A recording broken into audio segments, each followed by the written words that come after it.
Positionné chez ce jeune homme pour tenter de retrouver des indices qui expliqueraient ce geste. Bonjour Malik Aït Aoudia, vous êtes psychologue clinicien, spécialiste en psychotraumatologie.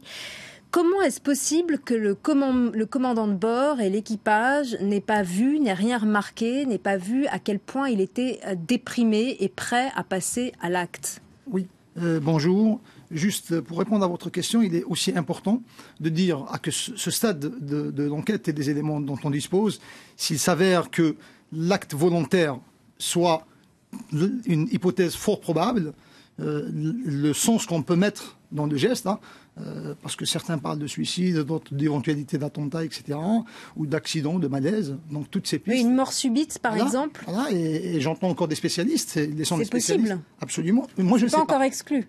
Oui, mais j'entendais les spécialistes parler de ça. Je pense qu'il est très tôt, précoce que d'avancer une hypothèse ou une autre. Sachant que, et ça c'est vraiment important, là l'enjeu immédiat, maintenant, psychologiquement parlant, c'est les familles. Parce que c'est le choc d'une intentionnalité d'un acte qui a coûté la vie à des êtres chers dans des circonstances pareilles est différent lorsqu'il s'agit d'un accident.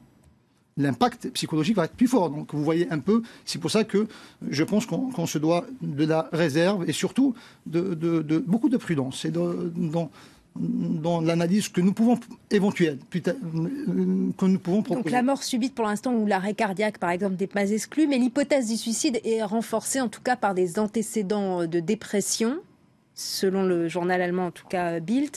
Quel est le suivi psychologique des pilotes? Y en a-t-il? Parce qu'on parle de suivi médical, mais est-ce qu'il y a un suivi psychologique? Alors, de ce que je sais, à distance du suivi qui est proposé au personnel navigant. Moi-même, je ne suis pas intervenant auprès des personnels navigants, mais avec mes collègues, je sais qu'il y a en tout cas la dimension psychologique est considérée dans la phase de recrutement et dans des phases de contrôle. Mais s'il s'avère, vraiment le conditionnel, s'il s'avère que l'action de suicide est confirmée, cela nous ramènerait à nous poser la question, est-ce que, hormis le recrutement et les contrôles réguliers, est-ce que les pilotes, le personnel navigant soumet à des fortes situations de stress, notamment lorsqu'ils sont fragilisés par des antécédents, éventuellement pour ce monsieur dont on commence à émettre certaines hypothèses de suivi antérieur, est-ce qu'ils ont un suivi, un espace qui est dédié à eux, pas dans le cadre du contrôle, et dans le cadre d'un suivi personnel pour ces personnes. Pourquoi cela est si important dans ces situations? Il est si important parce que, même si on sait que les actions éventuelles, je dis vraiment éventuelles, si on parlait de suicide, on sait que dans ces situations-là, c'est plutôt dans un cadre de confiance qu'une personne peut faire part du fait qu'elle peut de sa détresse ou de sa déprime. Et on sait que c'est là où la force de la prévention, dans ce cadre-là. Et ce n'est pas, notamment pour un aspect de l'aviation, vous savez que les gens disent qu'ils le font par passion. C'est un métier par passion. Donc ce n'est pas un contrôle qui va être le plus efficace. Il peut réduire, il peut mettre en évidence certaines situations. Dans ce cas précis, éventuellement, la présence de la dépression ne justifie pas en soi le passage à l'acte suicidaire, s'il y a eu acte suicidaire. Mais en tout cas, il annonce que pour une émission de stress qu'on sait pour piloter un avion, et toutes les exigences d'éveil qu'il y a, rien que la prescription médicamenteuse peut altérer. Et donc il y a toutes ces considérations bien sûr à évaluer dans ces contextes. Mais comment est-ce possible quand même, s'il était à ce point-là déprimé, que le commandant de bord ou l'équipage, on revient à cette question, ne se soit aperçu de rien? Oui, vous savez, ce qu'on appelle à bas bruit, c'est qu'il y a des phénomènes comme ça qui sont faits, qui se manifestent chez l'humain, et s'il s'agit de suicide. Oui, on part de cette hypothèse. Parmi tant d'autres. Si tel est le cas, il faut savoir que dans le suicide est un processus qui part de la difficulté à laquelle peuvent faire face les personnes, soit interne, psychologique, ou externe, le burn-out, etc., auquel on avait déjà fait référence, la recherche de solutions, et elle va comme ça s'échelonner jusqu'à l'apparition des idées suicidaires qui vont se cristalliser, et à partir de ce moment, les personnes, de façon générale, dans les cadres des suicides, il y a ce qu'on appelle la formulation d'un scénario. Et après, il y a la dernière phase, qui est celle de ce qu'on appelle exactement le déclencheur, c'est-à-dire la phase du déclencheur et du passage à l'acte. C'est là où ça culmine, le processus se culmine. mais il est précédé par un scénario établi. Je veux dire ça car j'ai entendu certains experts parler du fait qu'il est possible qu'il ait pris la décision dans le cockpit. Moi, s'il s'agit d'un éclairage autour de phénomènes suicidaires, je pense qu'il est important de considérer qu'on a des situations où il y a un raptus. C'est-à-dire un raptus, c'est des personnes qui vont faire un passage à l'acte subite.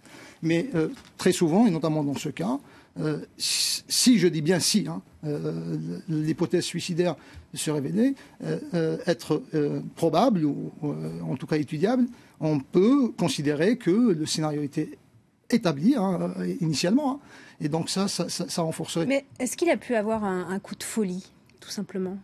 C'est ce que je disais, c'est-à-dire qu'il y a ces possibilités, mais vraiment. Alors, je souhaiterais vraiment y répondre encore davantage à vos questions, mais je souhaiterais dire qu'on est en train d'échafauder sur des généralités possibles liées au phénomène. On parlait du suicide, du coup de folie, comme on peut parler du raptus, mais il y a quelques éléments quand même qui privilégient plus la planification antérieure parce qu'il y a les 8 minutes dont parlaient certains. J'ai entendu certains dire que les 8 minutes sont longues. Effectivement, elles sont très longues. Il faut savoir qu'on peut comprendre dans certains phénomènes individuels où les gens qui vont se suicider vont prendre du temps à écrire une lettre d'adieu. Ça prend du temps aussi. Ils passent à l'acte.